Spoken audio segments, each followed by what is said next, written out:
My goal is to help you reach that final level of fluency. In this video, we will learn some common expressions with the native speaker of English. Drake, your favorite native speaker, is back. He's very good at explaining the meaning of English expressions, and he gives excellent sample sentences.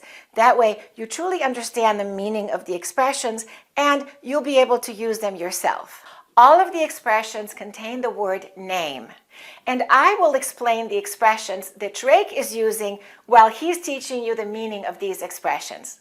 There's a lot to learn in this video.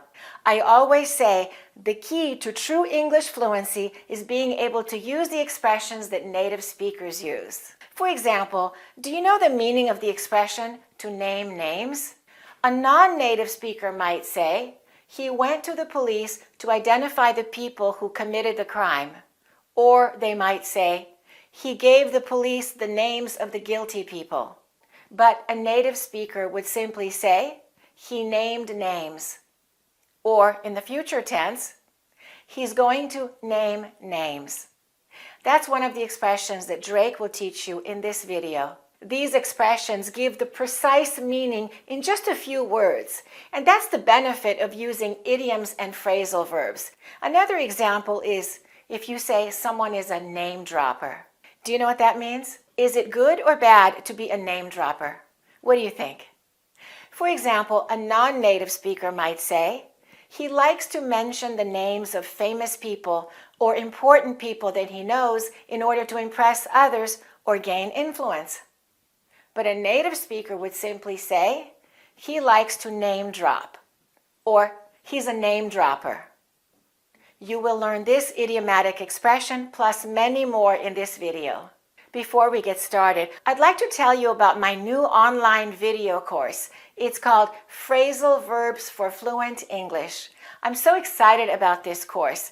Drake and I teach you the most important phrasal verbs that you need to know so that you can sound like a native speaker. And I promise you, it will take your English to a much higher level of fluency. Phrasal verbs are very common expressions that native speakers use all the time. For example, put up, or put up with, which is a different meaning. Put down, put off, put in. And many times, one phrasal verb has many different meanings. I've been busy working on this course for the past 6 months, and it's finally here. And I'm so happy that Drake is also part of the course. I explain the phrasal verbs to you, and he also gives his own explanations and his own examples.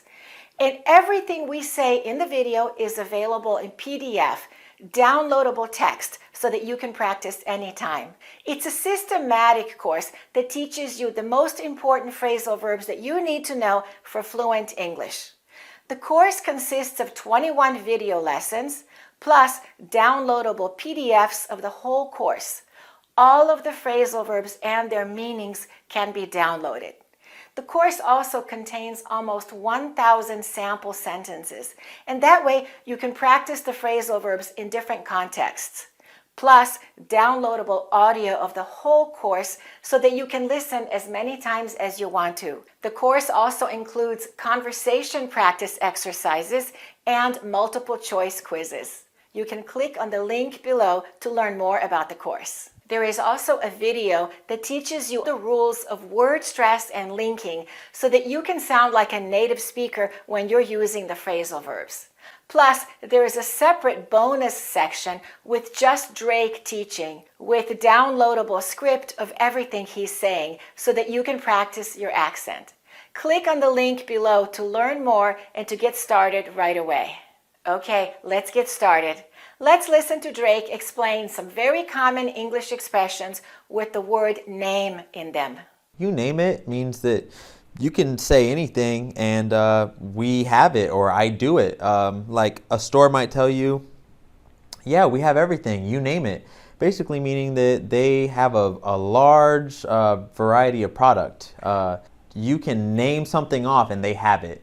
An ice cream parlor, hey, we have every flavor, you name it. Pineapple, strawberry, any flavor of ice cream, you name it, we have it. He's very talented. He can sing, he can dance, he can walk on stilts, you name it. He can do it all. Drake said he can sing, he can dance, he can walk on stilts. You name it. He can sing, he can dance, he can walk on stilts. Do you know what stilts are? These are stilts. Have you ever tried walking on stilts? Have you ever heard the expression, what's his name? Or what's her name? Let's listen to Drake. How about if we say, what's his name? Or what's her name? Oh, I talked to John or Jerry or, I talked to what's his name. Sometimes they'll snap while they think of it. It's very common. Like, I talked to, what's his name? Yeah, I was talking to what's his name the other day. And then same exact thing for a female, but instead of what's his name, it would be what's her name. So what's her name? What's her name? I was talking to what's her name the other day, and she said that we had, an event coming up, so, I figured I'd get ready for it. It's usually not very formal. It's very common. When you say this expression, make sure you're not pronouncing the H. We don't say what's his name. We say it quickly. What's his name? What's his name? And it's not a question, so we don't say what's his name. We say what's his name? What's his name? Is she still dating what's his name? And for a female, what's her name? What's her name? I saw what's her name on TV recently. I don't remember the name of that actress. It's what's her name? Let's listen to the way Drake used a very common expression, the other day. Yeah, I was talking to what's his name the other day. Yeah, I was talking to what's his name the other day. Drake said, yeah, I was talking to what's his name the other day. The other day doesn't mean the other day. It means a few days ago, recently. Let's make sure you can pronounce it correctly. We don't say the, we say the, because the next word begins with the vowel sound. So we link the with the following vowel, and we say the other. Repeat after me, the other. And now let's say the whole expression, the other day. Make sure you stress day. Let's say it again. The other day. Repeat after me. I saw him the other day. I called you the other day. I was thinking about you the other day. What does it mean if I say, I figure, or in the past tense, I figured? Let's listen to Drake. She said that we had, an event coming up, so, I figured I'd get ready for it. Drake said, she said that we had an event coming up, so I figured I'd get ready for it. And that means I thought, I believed, I decided. It was my guess. It has all of those meanings. For example, you can say, that's what I figured. That's what I thought. It's to expect something or to think that something will happen. We can also say, from the way he behaved, I figured that he was drunk. She didn't say hello. I figured she was angry with me. I didn't catch your name.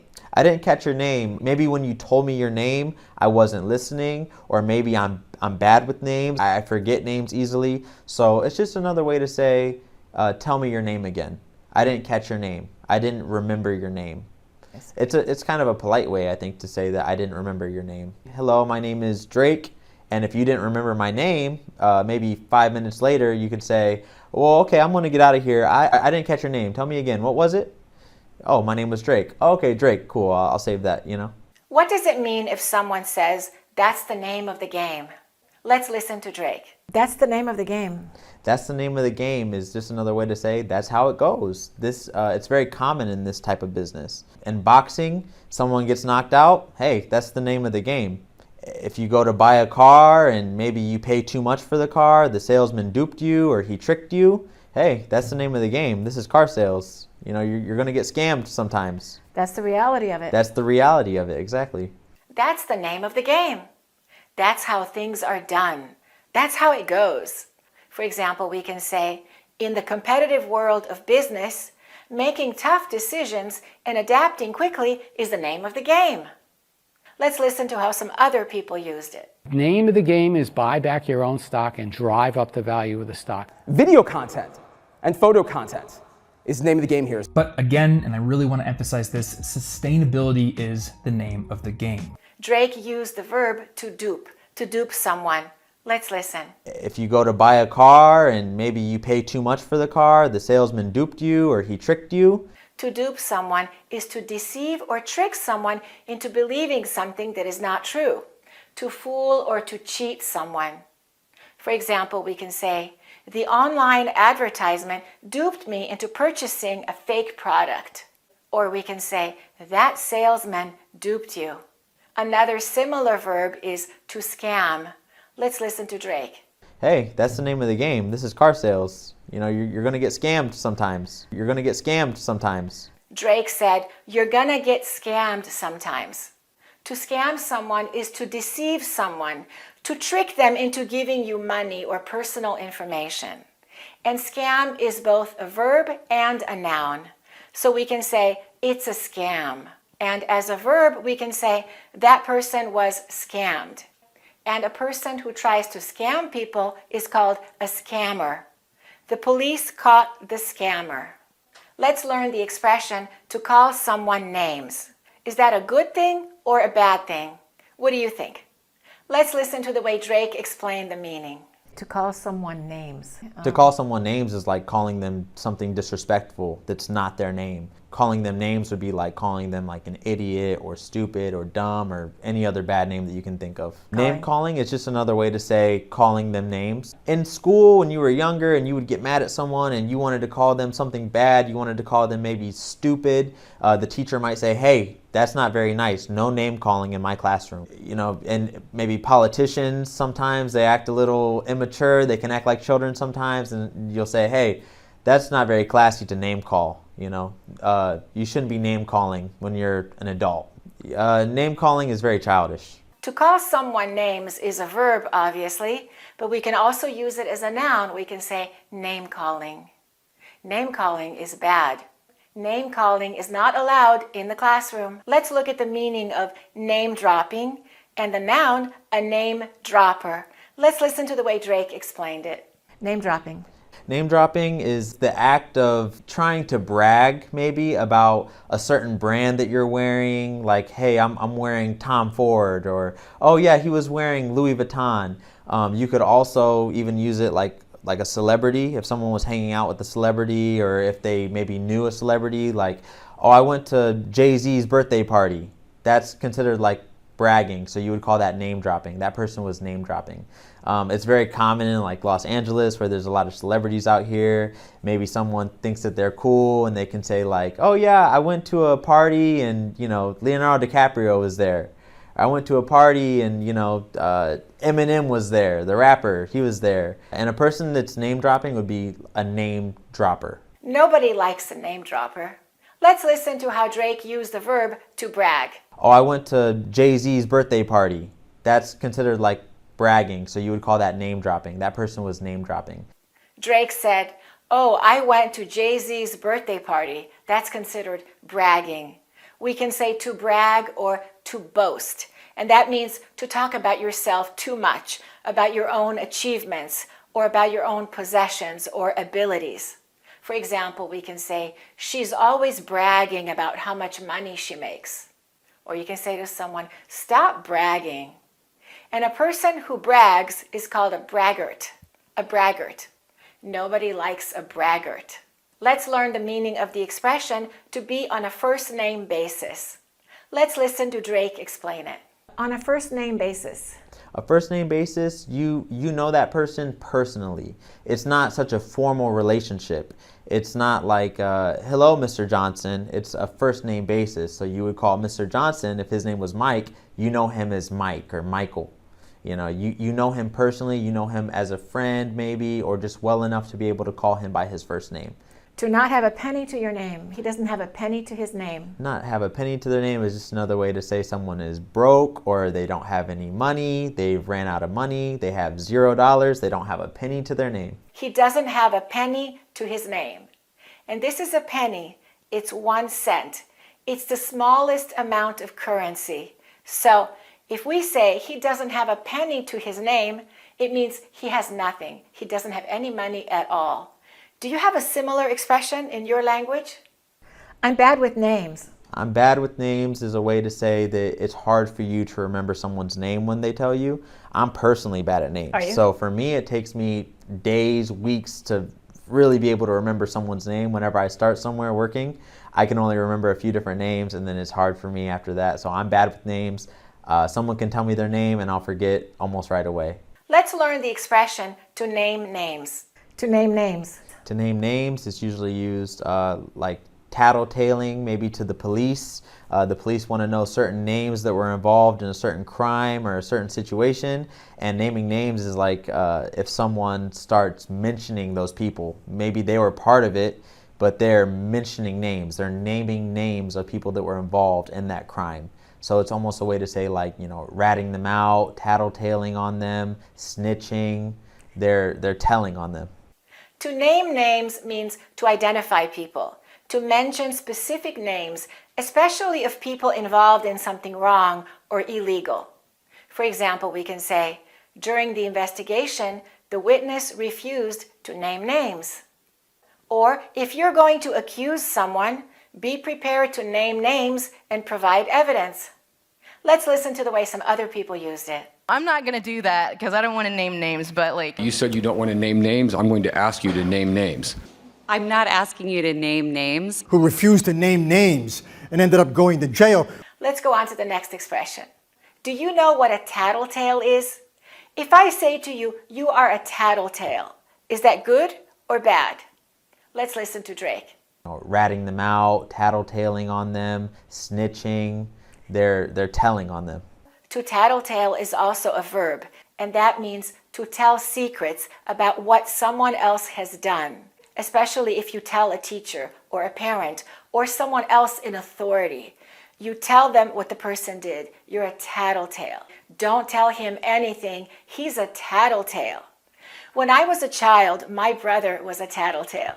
He always used to say to me, Lisa, if you do that, I'm going to tell Mom and you're going to be in trouble.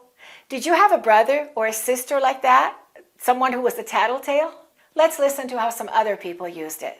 Nobody likes a tattletale. Don't be a tattletale. And he's also a tattletale because he comes back to his dad and rats out his big brothers for things they were doing wrong. Let's look at to make a name for oneself. Let's listen to Drake. To make a name for yourself. Making a name for yourself is working hard and being your own person, and maybe you have a good reputation in something. That person really made a name for themselves. Maybe Drake made a name for himself teaching English slang. He did. Being in different videos. So I've made a Definitely. name for myself now. Something I never was known for, and now I've made a name for myself in doing it. Something like that. Yeah. You know, he opened a shoe store and he made a name for himself. He's selling really good shoes at a good price, and now everyone knows that he sells shoes. He made a name for himself. To make a name for yourself means to become well known for something, to become famous or well respected by a lot of people. We can say, he made a name for himself as a talented journalist.